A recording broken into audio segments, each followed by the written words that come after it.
Hello प्यारे बच्चों, कैसे हैं आप लोग। आज हम लोग पढ़ने जा रहे हैं केसेस। किसमें? नाउन में। और ये नाउन का आखिरी टॉपिक है केसेस। ठीक है, तो आज हम लोग केसेस पढ़ने जा रहे हैं और केसेस में हम लोग ये जानेंगे कि केसेस क्या होता है, पहले उसका हिंदी का इक्विवेलेंट क्या है। तो केसेस का हिंदी का इक्विवेलेंट होता है जिसे हम कहते हैं कारक। कारक या संस्कृत में इसी को क्या कहा जाता है? विभक्ति। विभक्ति या कारक। तो अंग्रेजी में जो केसेज हैं वो हिंदी या संस्कृत के तीन चार कारक और विभक्तियों को लेता है, बाकी सबको प्रीपोजिशन में एक्सप्रेस किया जाता है। तो पहले हम लोग आते हैं नॉमिनेटिव केस की बात करते हैं। ठीक है, नॉमिनेटिव केस क्या होता है? ठीक, नॉमिनेटिव केस होता है जिसमें नाउन या प्रोनाउन सब्जेक्ट की तरह काम करता है। किसकी तरह? सब्जेक्ट की तरह। तो नॉमिनेटिव केस को ही सरल भाषा में सब्जेक्टिव केस कहा जाता है। और सब्जेक्टिव केस क्या होता है? जब कोई नाउन या प्रोनाउन किसी वर्ब का सब्जेक्ट बनता है। किसी वर्ब का सब्जेक्ट बनता है। क्या लिखा? Subject of a verb. when a noun works as subject of a verb। अच्छा, प्रोनाउन पढ़ेंगे तभी यही बात आएगी। प्रोनाउन का नॉमिनेटिव केस क्या होता है? जब कोई प्रोनाउन सब्जेक्ट की तरह काम करता है तो नॉमिनेटिव। आज नाउन पढ़ रहे हैं तो नाउन की बात करेंगे। ठीक है ना। तो जब कोई नाउन सब्जेक्ट की तरह काम करता है तो उसको सब्जेक्टिव केस कहते हैं, ग्रामेटिकली उसको नॉमिनेटिव केस कहते हैं। Accusative case, what is accusative case? तो accusative case is actually objective case. ठीक है, जिसको हम लोग क्या कहते हैं? Objective case. जैसा कि उसके नाम से ही जाहिर है, ऑब्जेक्टिव केस क्या होता है? जब कोई नाउन क्या होता है? Object of a verb. केवल वर्ब नहीं, प्रीपोजिशन आल्सो। जब कोई नाउन या प्रोनाउन किसी वर्ब या प्रीपोजिशन का ऑब्जेक्ट होता है तो उसे क्या कहते हैं? ऑब्जेक्टिव केस या एक्यूजेटिव केस। तो what is generative case? Generative case is actually possessive case. सरल भाषा में क्या कहते हैं इसको? Possessive case. ये इसके टेक्निकल नाम होते हैं। अच्छा, ये टेक्निकल नाम बताने की क्या जरूरत थी?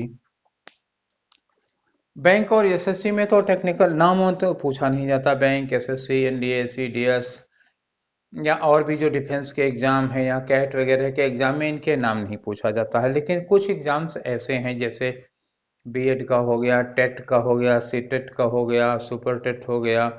तो ये जो एग्जाम्स होते हैं टेट सीटेट वगैरह के, या केंद्रीय विद्यालय का जो होता है सीडब्ल्यूएस, इन सब के जो एग्जाम होते हैं, इन सब में जैसे कोई एक सेंटेंस में कोई नाउन प्रयोग किया गया है तो ये पूछ सकते हैं कि ये किस केस में है। तो वोकेटिव केस है कि एक्यूजेटिव केस है कि जेनेटिव केस है। तो वो हो सकता है सब्जेक्टिव नॉमिनेटिव या सब्जेक्टिव ऑब्जेक्टिव पजेसिव केस ना लिख के इस तरह का दे दें, जेनेटिव केस, एक्यूजेटिव केस, तो प्रॉब्लम होगी। ठीक है, तो चूंकि हमें अब नॉमिनेटिव ऑब्जेक्टिव पढ़ाना ही था तो ये नाम बताने में तो कोई ज़्यादा और टाइम लग नहीं रहा था, तो हमने सोचा कि ये दोनों नाम क्लियर हो जाएं। जेनेटिव केस एक्चुअली क्या होती है? पजेसिव केस होती है। पजेसिव केस कब यूज की जाती है? जब हम किसी नाउन का दूसरे नाउन से रिलेशन या पजेशन शो करते हैं। ठीक है ना, हमें यही इसी पर ज्यादा फोकस करना है। बेसिक कौन है? यही मेन है, इसी को हमें आज पढ़ना पड़ेगा। ठीक है, वोकेटिव केस की बात करते हैं। तो वोकेटिव केस क्या होती है? वोकेटिव केस होता है एड्रेस। एड्रेस का मतलब, अरे वो चिट्ठी वाला एड्रेस नहीं भाई। एड्रेस का मतलब क्या हो गया? संबोधन। जब हम किसी सेंटेंस में किसी को संबोधित करके कुछ बोलते हैं तो वो होता है वोकेटिव केस। ठीक है, डेटिव केस की बात आती है। डेटिव केस क्या है? डेटिव केस है इनडायरेक्ट ऑब्जेक्ट। कौन? Indirect object. एक्चुअली ये जो डेटिव केस है कुछ अलग से नहीं हुआ, क्वेश्चन पूछने में काम आएगा। नहीं तो ये एक्यूजेटिव केस का ही एक प्रकार होता है डेटिव केस भी। इनडायरेक्ट ऑब्जेक्ट ही डेटिव केस है। तो मान लीजिए एग्जाम में कभी क्वेश्चन पूछ लिया गया तो उस लिहाज से बता दे रहे हैं और उसमें एरर वगैरह का कोई प्रॉब्लम नहीं फंसेगी। ठीक है, तो ये पांच तरह के हो गए, इन्हें हम एक एक करके फिर समझा लेते हैं। तो सबसे पहले कहाँ शुरू करते हैं? नॉमिनेटिव और ऑब्जेक्टिव को एक साथ पढ़ लिया जाए, कोई दिक्कत नहीं होगी। ठीक है, तो नॉमिनेटिव और ऑब्जेक्टिव को हम लोग एक साथ पढ़ लेते हैं। जैसे जैसे मान लीजिए कहीं एक सेंटेंस लिखा हो कि सुरेंद्र सुरेंद्र इन्फॉर्म्ड मी। सुरेंद्र इन्फॉर्म्ड मी, ठीक है ना, about this. Surendra informed me about this. तो सुरेंद्र ने मुझे इस बारे में सूचना दी। इस सेंटेंस में वर्ब कौन है? इन्फॉर्म्ड है। किसको इन्फॉर्म किया? मी को। ये क्या हो गया? ऑब्जेक्ट हो गया। और किसने इन्फॉर्म किया? सुरेंद्र ने। ये कौन हो गया? सब्जेक्ट हो गया। ये वर्ब है, ये सब्जेक्ट है, ये ऑब्जेक्ट है, ठीक है। सुरेंद्र की केस क्या होगी? इसको हम कह सकते हैं नॉमिनेटिव केस, ठीक है ना। ये क्या है? Nominative case. नॉमिनेटिव या इसी का नाम क्या हो जाएगा? Subjective case. सुरेंद्र क्या हुआ? नॉमिनेटिव या सब्जेक्टिव केस में हुआ। मी, मी हालांकि ये प्रोनाउन है, ये नाउन नहीं है। एक्चुअली मैं जानबूझकर दोनों यूज किया, एक नाउन यूज किया, एक प्रोनाउन यूज किया। ऐसा जानबूझकर किया हूं ताकि दोनों में पता चल जाए। ठीक है, तो ये प्रोनाउन है। प्रोनाउन ये क्या है? ऑब्जेक्ट की जगह पर ले यूज किया गया है, तो इसका नाम एक्चुअली क्या होगा? Accusative case. टेक्निकली क्या है? ये एक्यूजेटिव केस है। और दूसरा हम इसको जानने के लिए क्या यूज करते हैं? Objective case. जनरली इसी नाम से जाना जाता है, ये ऑब्जेक्टिव केस, ठीक है। तो इन दोनों सेंटेंस में, इस एक सेंटेंस में हमने जान लिया कि इन दोनों की केस क्या है। ये नॉमिनेटिव यानी कि सब्जेक्टिव, और ये ऑब्जेक्टिव यानी कि एक्यूजेटिव, ठीक है। तो हम इसी तरह का एक सेंटेंस और लिखते हैं, ठीक है। तो हम ये मिटाना पड़ेगा। चलिए दूसरा सेंटेंस लिख रहा हूं, और वो सेंटेंस है कि I received Surendra, I received Surendra from the station. मैंने सुरेंद्र को स्टेशन से रिसीव कर लिया। मेन वर्ब क्या है? सुरेंद्र। किसने रिसीव किया? आई ने। आई कौन है? सब्जेक्ट है। सुरेंद्र कौन है? किसको रिसीव किया? ऑब्जेक्ट है। तो सुरेंद्र की, सॉरी, आई की केस क्या होगी? आई चूंकि सब्जेक्ट है तो ये कौन सी केस हो गई? ये हो गई नॉमिनेटिव केस, जिसे हम लोग और क्या कहते हैं? सब्जेक्टिव केस कहते हैं। सुरेंद्र ऑब्जेक्ट है, तो ऑब्जेक्ट है तो हम इसे क्या कहेंगे? टेक्निकली कहेंगे एक्यूजेटिव केस, और जनरली हम लोग क्या बोलते हैं इसको? ऑब्जेक्टिव केस, ठीक है। तो यही सुरेंद्र जब यहां है, पहले वाले सेंटेंस में इन्फॉर्म्ड का ये सब्जेक्ट है, तब ये कौन सी केस में था? तब ये नॉमिनेटिव केस में था। नॉमिनेटिव या फिर सब्जेक्टिव केस में था। यही सुरेंद्र जब यहाँ ऑब्जेक्ट है तो क्या है? एक्यूजेटिव या ऑब्जेक्टिव केस में है, ठीक है। तो नाउन का नॉमिनेटिव केस, ऑब्जेक्टिव केस एक जैसा होता है, उसमें कोई चेंज नहीं आता। लेकिन प्रोनाउन देख लीजिए, ये मी क्या है? ऑब्जेक्ट है, यानी एक्यूजेटिव केस में है। यही जब यहाँ आया तो, सॉरी, यही जब यहाँ आया सब्जेक्ट बना, तो प्रोनाउन ऑब्जेक्ट होता है तो मी होता है, सब्जेक्ट होता है तो आई होता है। तो प्रोनाउन के केस चेंज होने पर उसमें परिवर्तन आता है, नाउन के केस चेंज होने पर उसमें कोई परिवर्तन नहीं आता। नाउन चाहे नॉमिनेटिव केस हो, चाहे ऑब्जेक्टिव केस हो, चाहे पजेसिव केस हो, चाहे एक्यूजेटिव केस हो, चाहे डेटिव केस हो, हर केस में एक ही जैसा रहता है। उसके रूप में, उसके फॉर्म में कोई चेंज नहीं आता। तो इसके जो फॉर्म चेंज होते हैं उसमें हमें प्रोनाउन में खासा ध्यान रखना पड़ेगा, लेकिन जब हम नाउन पढ़ रहे हैं तो इसके फॉर्म चेंज को लेकर के कुछ परेशान होने की जरूरत नहीं है, एक ही फॉर्म में रहता है। तो इसलिए एरर नाउन के केस से कम पूछी जाती है, ठीक है। तो नाउन के केस में एरर नहीं पूछी जाएगी, एरर जो होगी वो प्रोनाउन के केस में पूछी जाएगी। तो जब प्रोनाउन पढ़ने लगेंगे तो हम लोग इसके केसेस में एरर को कायदे से देखेंगे। अभी जो नाउन के क्वेश्चन केस पे बनेंगे वो सिर्फ केस पहचानने के लिए बनेंगे, और वो बैंक एसएससी के नहीं, ज्यादातर टेट सीटेट इन सब में बनते हैं, ठीक है।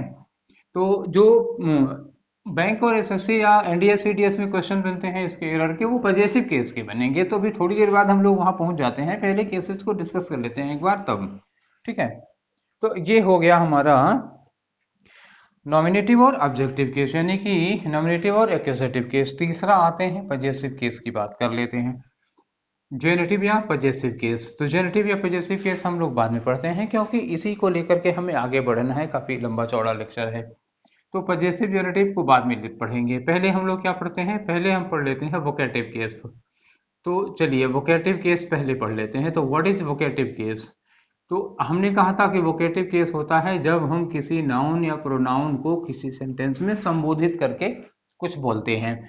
जैसे अगर हम ये कहते हैं कि गीता, आगे हमने कहा don't sit here, Gita don't sit here, या हम ये कहते हैं कि डोंट सिट हेयर, फिर हमने लिखा गीता। दोनों का मतलब क्या होता है? गीता यहाँ मत बैठो। यहाँ क्या हुआ इस सेंटेंस में? इसमें भी क्या हुआ? गीता यहाँ मत बैठो। तो ये गीता क्या है? गीता वो व्यक्ति है जिसको संबोधित किया गया है, जिसको एड्रेस किया गया है इस सेंटेंस में। दूसरे में भी ये गीता कौन है? ये गीता वो व्यक्ति है जो जिसको संबोधित किया गया है। ये गीता डोंट सिट का सब्जेक्ट नहीं है या ऑब्जेक्ट नहीं है, ये क्या है? संबोधित जिसको करके, जिसको एड्रेस करके, जिसको टारगेट करके सेंटेंस कहा गया है। तो ये गीता और ये गीता दोनों किस केस में है? ये दोनों केस, इसको क्या कहा जाता है? वोकेटिव केस कहा जाता है। इन केस कभी केस पहचानने का क्वेश्चन पूछ लिया गया तो। ठीक है, तो हम लोग अब पढ़ने जा रहे हैं कौन सा रह गया? Dative case. तो आइए डेटिव केस की बात करते हैं। तो हमने अभी थोड़ी देर पहले ये कहा था कि what is dative case. Dative case का मतलब क्या हुआ? Indirect object of verb. कौन हो गया डेटिव केस में? इनडायरेक्ट ऑब्जेक्ट हो गया। तो इनडायरेक्ट ऑब्जेक्ट क्या होता है इस सेंटेंस में हम लोग देखते हैं। जैसे लिखा हो कि he gave the children, he gave the children, he gave the children books on that occasion, he gave the children books on that occasion। ठीक है ना? तो उसने दिया, दिया क्या है? ये मेन वर्ब हो गई। और किसको दिया? बच्चों को दिया। बच्चे क्या हैं? बच्चे ऑब्जेक्ट हो गए। और बुक्स क्या दिया? बुक्स दिया। ये बुक्स क्या हो गया? ये भी ऑब्जेक्ट हो गया। देखिए दो ऑब्जेक्ट हैं। गेव मैंने दिया, किसको दिया? क्या दिया? दो ऑब्जेक्ट हो गए। अब एक पर्सन है और एक थिंग है। तो पर्सन और थिंग दोनों हैं। तो जब ऑब्जेक्ट में एक पर्सन होता है और एक थिंग होता है, ठीक है ना? एक पर्सन है और एक थिंग है। तो जो थिंग होता है इसको हम लोग क्या कहते हैं? Direct object. और जो पर्सन होता है इसे हम लोग क्या कहते हैं? Indirect object. ठीक है, तो ये जो इनडायरेक्ट ऑब्जेक्ट होता है एक्चुअली यही इसी को कहा जाता है डेटिव केस। ठीक है ना? तो जो किसी वर्ब का इनडायरेक्ट ऑब्जेक्ट होता है उसे ही डेटिव केस कहा जाता है। अब इन केस एग्जाम में कभी पहचानने के लिए पूछ लिया गया तो यू कैन डू इट। ठीक, बचा हमारा कौन सा रह गया है? Possessive case. तो पजेसिव केस बचा रह गया है। तो हम चलिए पजेसिव केस को जरा डिस्कस कर लेते हैं कि what is possessive case. Possessive या जेनेटिव केस क्या होती है? ठीक है, आइए पजेसिव या जेनेटिव केस। ठीक है, तो पजेसिव या जेनेटिव केस, पजेसिव या जेनेटिव केस में बताया क्या जाता है? किस चीज के बारे में चर्चा होती है? अभी मैंने थोड़ी देर कहा था कि एक नाउन का दूसरे नाउन से रिलेशन या पोजीशन। तो रिलेशन क्या चीज होती है भाई? रिलेशन संबंध होगा और पोजीशन क्या होगा? स्वामित्व। दो चीजें क्या हैं? रिलेशन क्या है? संबंध। और पोजीशन क्या है?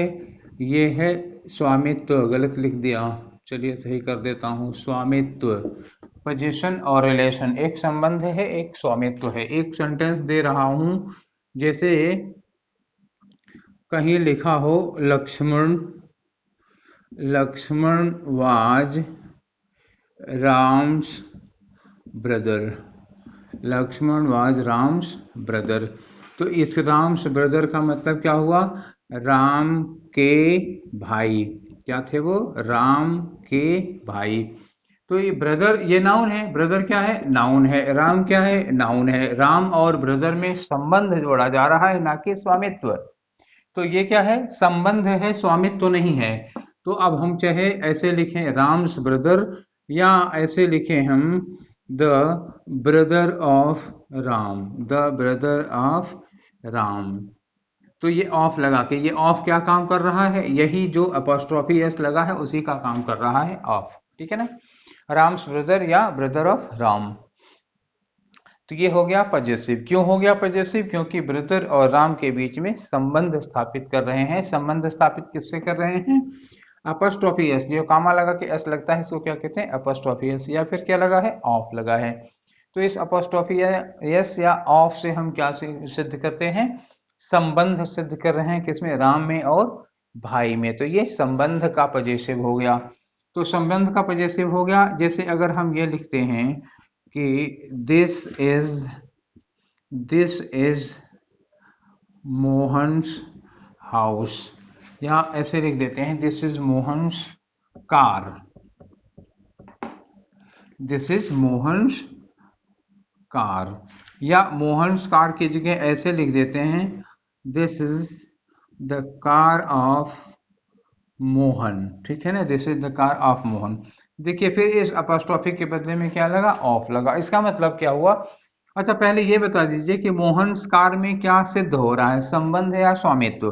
तो कार से मोहन का संबंध नहीं, कार पर मोहन का क्या? स्वामित्व, जिसको कहते हैं पोजीशन, पोजीशन ओनरशिप कह सकते हैं।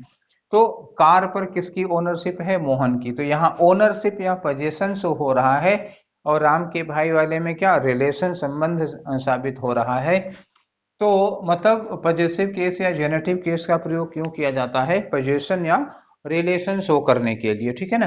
तो पहली बात तो हम ये समझ गए कि ये क्या शो करने के लिए लगता है? पोजीशन या रिलेशन। दूसरी बात ये साबित हो गई कि पोजीशन या रिलेशन शो करने के लिए हम लोग क्या प्रयोग करते हैं। तो in order to show position और relation, in order to show position और relation we use two devices. Two devices कौन है? एक डिवाइस क्या है? अपॉस्ट्रोफी एस का प्रयोग करते हैं। इसको क्या कहते हैं? अपॉस्ट्रोफी। हम क्या यूज करते हैं? अपॉस्ट्रोफी यूज करते हैं। और दूसरा क्या यूज करते हैं? ऑफ का यूज करते हैं, ठीक है ना। तो एक नाउन से दूसरे नाउन का पोजीशन या रिलेशन शो करने के लिए हम अपॉस्ट्रोफी एस और ऑफ का प्रयोग करते हैं। अब ठीक है, अब हमारा जो पॉइंट ऑफ डिस्कशन है वो ये है कि कब अपॉस्ट्रोफी लगाते हैं और कब ऑफ लगाते हैं। क्या हर स्थिति में दोनों लगा सकते हैं, या फिर इनके यूज में कुछ चेंज, कुछ रेगुलेशंस, कुछ रूल्स हैं, ठीक है ना। तो डिस्कशन का नेक्स्ट पॉइंट यही होगा, इनका यूज करना। चलिए ठीक है, तो पहले हम लोग क्या शुरू कर लेते हैं? ऑफ का यूज शुरू कर लेते हैं, ठीक है ना।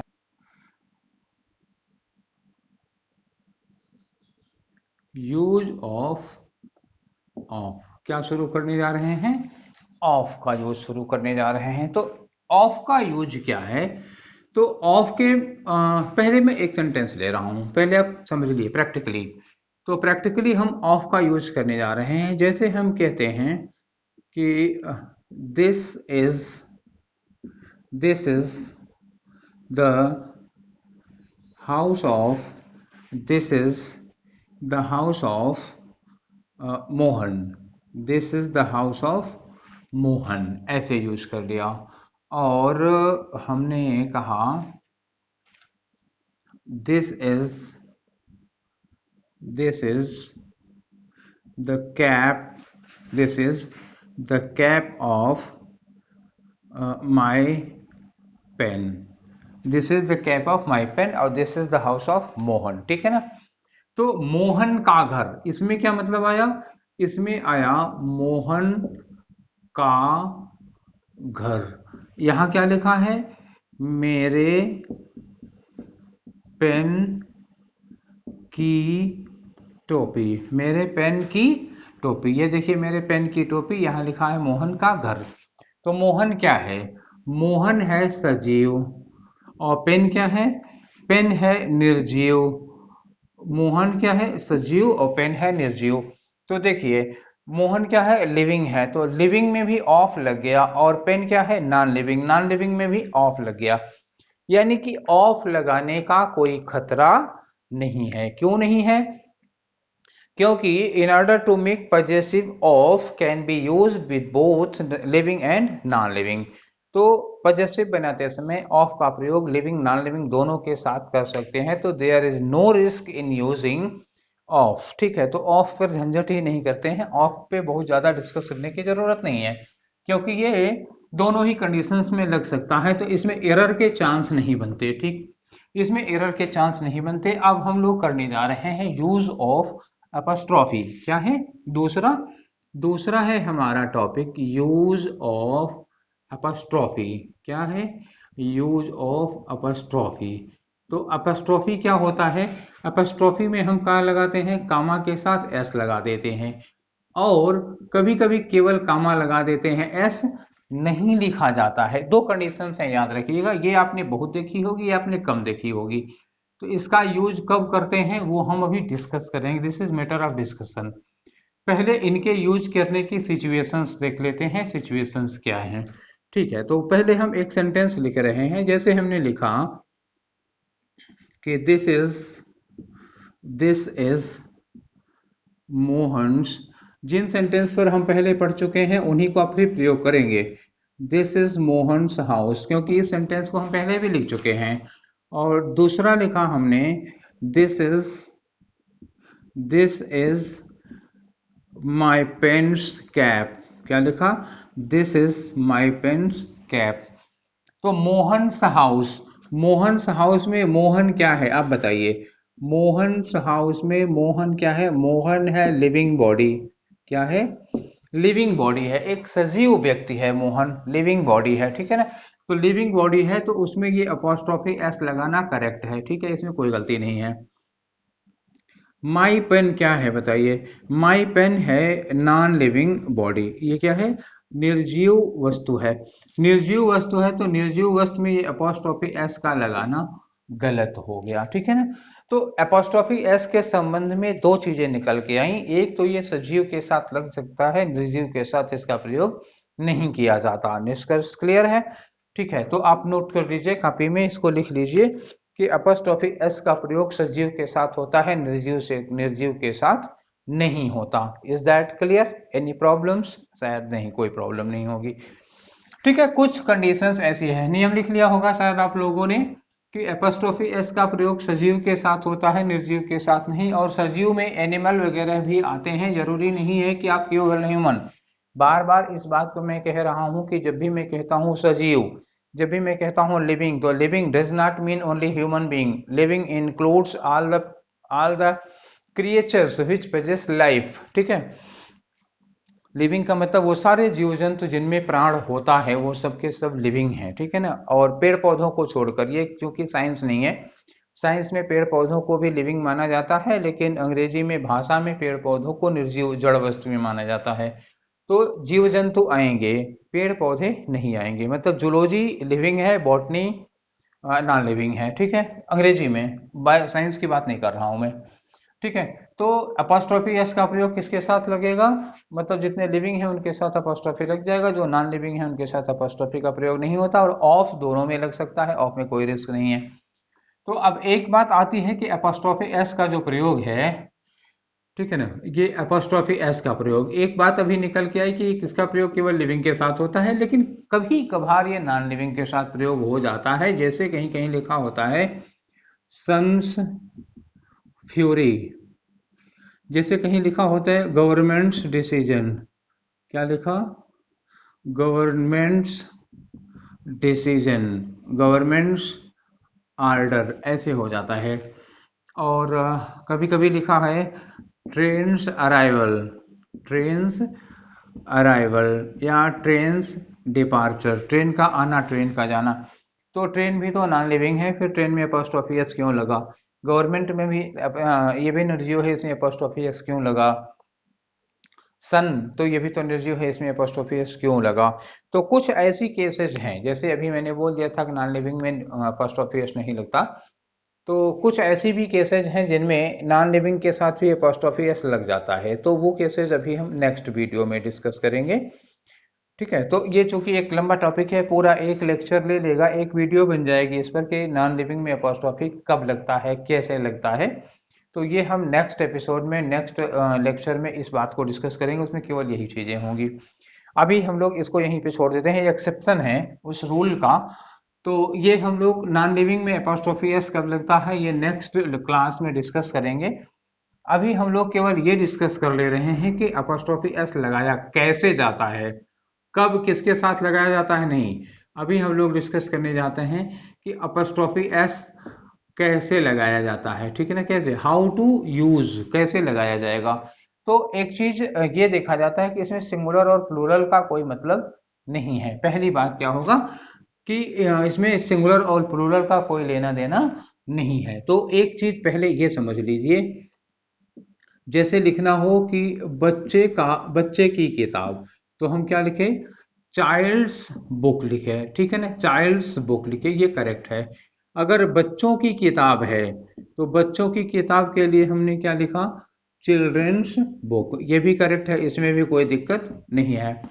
चाइल्ड क्या है, सिंगुलर है, चिल्ड्रन क्या है, प्लूरल है, तो चिल्ड्रन में हमने अपोस्ट्रोफी एस लगा दिया, कोई दिक्कत नहीं है, कोई प्रॉब्लम नहीं है।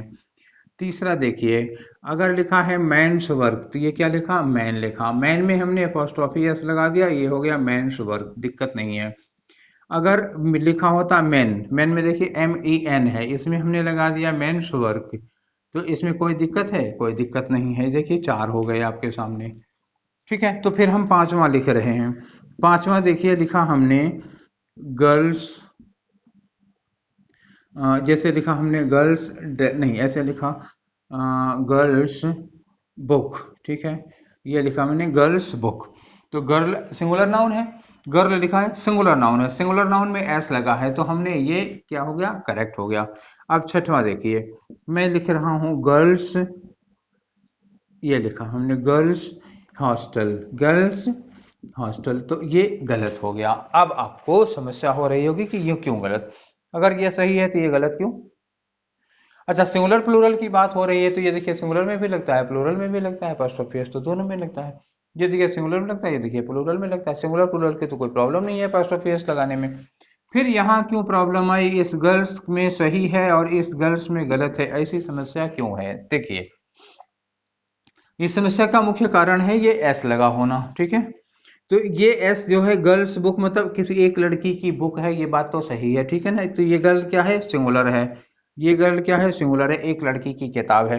लेकिन जब गर्ल्स हॉस्टल की आप बात करेंगे, तो हॉस्टल में क्या एक लड़की रहती है, इकलौती सिंगुलर लड़की रहेगी, नहीं रहेगी। ये जो गर्ल है वो क्या होना चाहिए, प्लूरल। देखिए लिखा सिंगुलर है, इससे मतलब नहीं है, लिखा सिंगुलर है ये मतलब नहीं है। होना क्या चाहिए था, एक्चुअली होना क्या चाहिए था। तो चूंकि हॉस्टल कैसी जगह की बात आप कर रहे हैं, एक ऐसी जगह की बात आप कर रहे हैं जहां पर एक लड़की नहीं होगी, इकलौती लड़की नहीं होगी। हॉस्टल है तो लड़कियां होंगी वहां पे। तो इसका मतलब जो हमने गर्ल सिंगुलर में लिखा था वो हमने लिखा गलत था। ये गलती किसकी है, मेरी गलती है। हमें इसको गर्ल को सिंगुलर में लगा के एपोस्ट्रोफी एस नहीं लगाना चाहिए था, हमें इस गर्ल को प्लूरल लिखना चाहिए था, प्लूरल में एपोस्ट्रोफी एस लगाना चाहिए था, ठीक है। चलिए आइए, अब मुद्दा हमें मिल गया है, जिस विषय पर हमें डिस्कशन करना है हमें वो बात मिल गई है। आते हैं आपको मुद्दे की बात करते हैं। तो अगर हमें कहना हो कि लड़कियों का हॉस्टल, तो हम कैसे लिखेंगे इसको।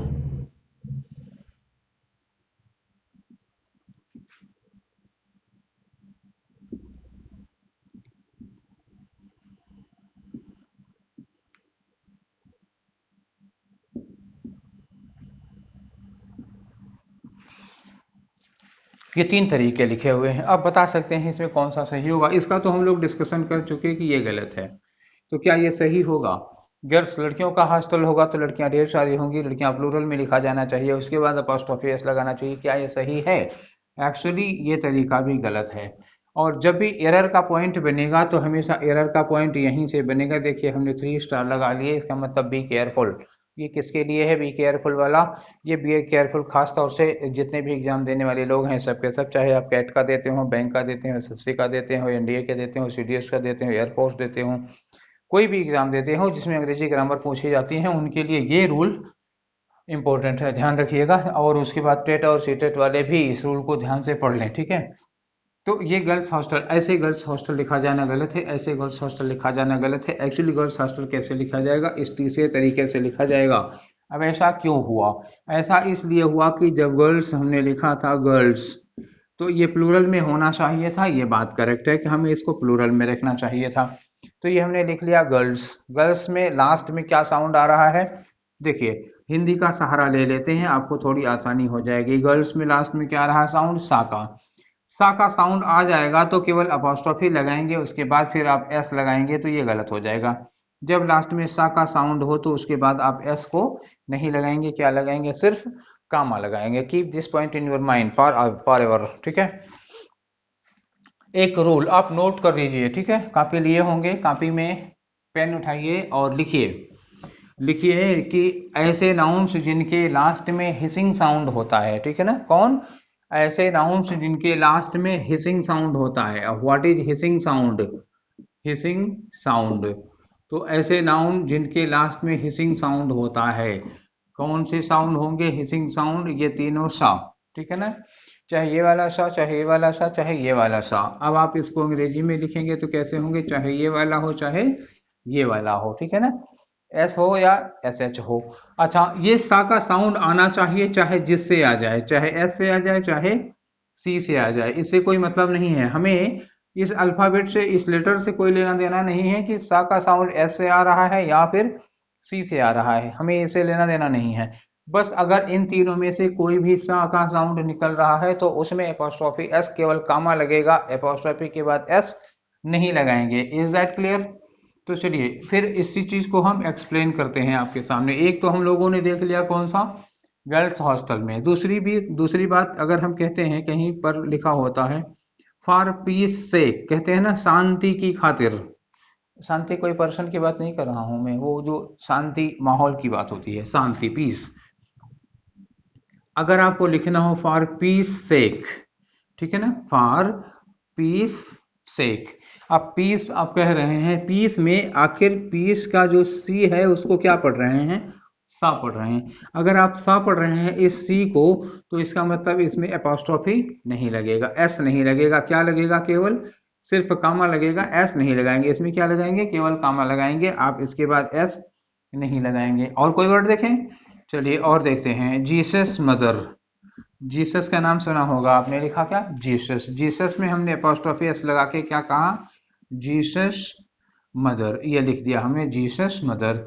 जीसस में लास्ट वाला साउंड क्या है, सा का है, तो इसका मतलब ये अपोस्ट्रोफी एस में अपोस्ट्रोफी कामा तो लगेगा, एस नहीं लगेगा। इसी तरह के और भी बहुत सारे वर्ड हैं।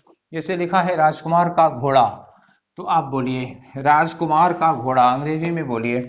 तो राजकुमार का घोड़ा जब हम बोलेंगे तो क्या लिखेंगे, प्रिंस। ये लिखा प्रिंस, प्रिंस में क्या लिखा, प्रिंस हॉर्स, ठीक है। तो ये हमने लिखा प्रिंस हॉर्स। लास्ट में ये क्या है, लास्ट में ये है सा। सा लगेगा तो केवल कामा लगेगा, उसमें एस नहीं लगेगा। इसका मतलब कि ये हमने गलत लिखा है, ठीक है ना। तो मुझे लगता है कि अब आप समझ गए होंगे हिसिंग साउंड क्या होता है, और हिसिंग साउंड में अपोस्ट्रोफी में केवल कामा लगेगा, एस नहीं लगेगा। इसी तरह से गर्ल्स हॉस्टल वगैरह गलत हो जाता है। मान लीजिए बॉयज क्लब कहीं लिखा हो, तो जैसे ये लिखा हमने बॉयज क्लब, तो बॉयज क्लब ये गलत हो गया। तो गलत हो गया तो एक्चुअली इसका सही फॉर्म क्या होगा, सही फॉर्म ये होगा कि आप बॉयज प्लूरल में लिखिए और केवल कामा लगा दीजिए, एस लिखने की कोई जरूरत नहीं है, ठीक है ना। ये बात हो गई। चलिए इतना आपको समझ में आ गया। अब ये हो गया, तो एक चीज ये हो गई। अब बात आती है कि अपोस्ट्रोफी एस हम कंपाउंड नाउन में लगाएंगे तो कैसे लगाएंगे, किसमें, कंपाउंड नाउन। अगर कंपाउंड नाउन है तो हम अपोस्ट्रोफी एस कैसे लगाते हैं। तो कंपाउंड नाउन कैसे है, जैसे प्लूरल पढ़ाते समय हमने बताया था कि जैसे हमने लिखा ब्रदर इन लॉ, ठीक है ना, क्या लिखा, ब्रदर इन लॉ। तो ब्रदर इन लॉ, चलिए मैं दो बार लिख दे रहा हूँ ब्रदर इन लॉ, शायद उस समय भी बताया था, फिर बता दे रहा हूँ। तो ब्रदर इन लॉ, इसका प्लूरल बनाना हो तो आप क्या करेंगे, और पजेसिव बनाना हो तब आप क्या करेंगे। तो ब्रदर इन लॉ अगर यहाँ लगाते हैं ऐसे, यहाँ यहाँ अपोस्ट्रोफी एस लगा दिया, तो ये ब्रदर इन लॉज क्या हो गया, ये ब्रदर इन लॉज हो गया पजेसिव, ठीक है ना। और अगर प्लूरल बनाना होगा तो क्या करेंगे, आप ब्रदर में एस लगा देंगे, ये क्या हो जाएगा, ये हो गया इसका प्लूरल, ठीक है ना। तो कंपाउंड नाउन का प्लूरल बनाने के लिए कहाँ लगाते हैं, मेन वर्ड में लगा देते हैं एस। और इसी कंपाउंड नाउन का जब पजेसिव बनाना होता है तो हमेशा कहाँ लगाते हैं, कंपाउंड नाउन के लास्ट में अपोस्ट्रोफी एस लगाते हैं, ठीक है ना, इसके लास्ट में। जिसे गवर्नर जनरल लिखना होगा तो गवर्नर जनरल का पजेसिव क्या बनेगा, प्लूरल बनता है गवर्नर में एस लगा करके, और पजेसिव बनता है गवर्नर जनरल में, लास्ट में जनरल में अपोस्ट्रोफी एस लगेगा। कमांडर इन चीफ में क्या होगा, लास्ट में चीफ में अपोस्ट्रोफी एस लगा देंगे। ग्रोन अप लिखा है, ग्रोन अप, तो ग्रोन अप में क्या होगा, अप में अपोस्ट्रोफी एस लगा देगा। पासर बाई, तो पासर बाई में अपोस्ट्रोफी एस कहाँ लगेगा, बाई में अपोस्ट्रोफी एस लगेगा। मतलब कंपाउंड नाउन है, उसका पजेसिव अब बनाना है अपोस्ट्रोफी एस लगा करके, एकदम लास्ट में क्या करेंगे आप, अपोस्ट्रोफी एस लगाएंगे, ठीक है ना। तो ये बात हो गई इनका प्लूरल बनाने की। तो ये हो गया कि अपोस्ट्रोफी एस हम कैसे लगाते हैं, अपोस्ट्रोफी एस लगाने का तरीका क्या होगा, कहाँ लगाने से गलत हो जाएगा, कहाँ लगाने से सही हो जाएगा। ठीक है, तो ये अपोस्ट्रोफी एस लगाने की बात हो गई। अब ये रह गया है आपका एक लेक्चर पूरा का पूरा बचा है कि हम नॉन लिविंग थिंग्स में अपोस्ट्रोफी एस कैसे लगा सकते हैं, कब लगा सकते हैं, किन परिस्थितियों में लगा सकते हैं। तो वो आज डिस्कस नहीं करेंगे, नहीं तो बहुत लंबा लेक्चर हो जाएगा, और बहुत लंबा हो जाएगा तो बोरिंग हो जाएगा, क्योंकि बीच में कोई गैप नहीं है, लगातार पढ़ाते ही आ रहे हैं। तो उस चीज को हम नेक्स्ट वीडियो में, यानी कि नेक्स्ट नेक्स्ट लेक्चर में जो हमारा आएगा, उसमें ये डिस्कस करेंगे कि नॉन लिविंग थिंग्स में हम अपोस्ट्रोफी एस कब, क्यों और कैसे लगाते हैं, ठीक है। तो तब तक आप अपना ध्यान रखिए और पढ़ाई लिखाई करते रहिए। तो हम मिलेंगे अगले वीडियो में, नेक्स्ट वीडियो में, अपोस्ट्रोफी एस निर्जीव में कैसे लगाते हैं इसको लेकर के। Till then take care, thank you very much.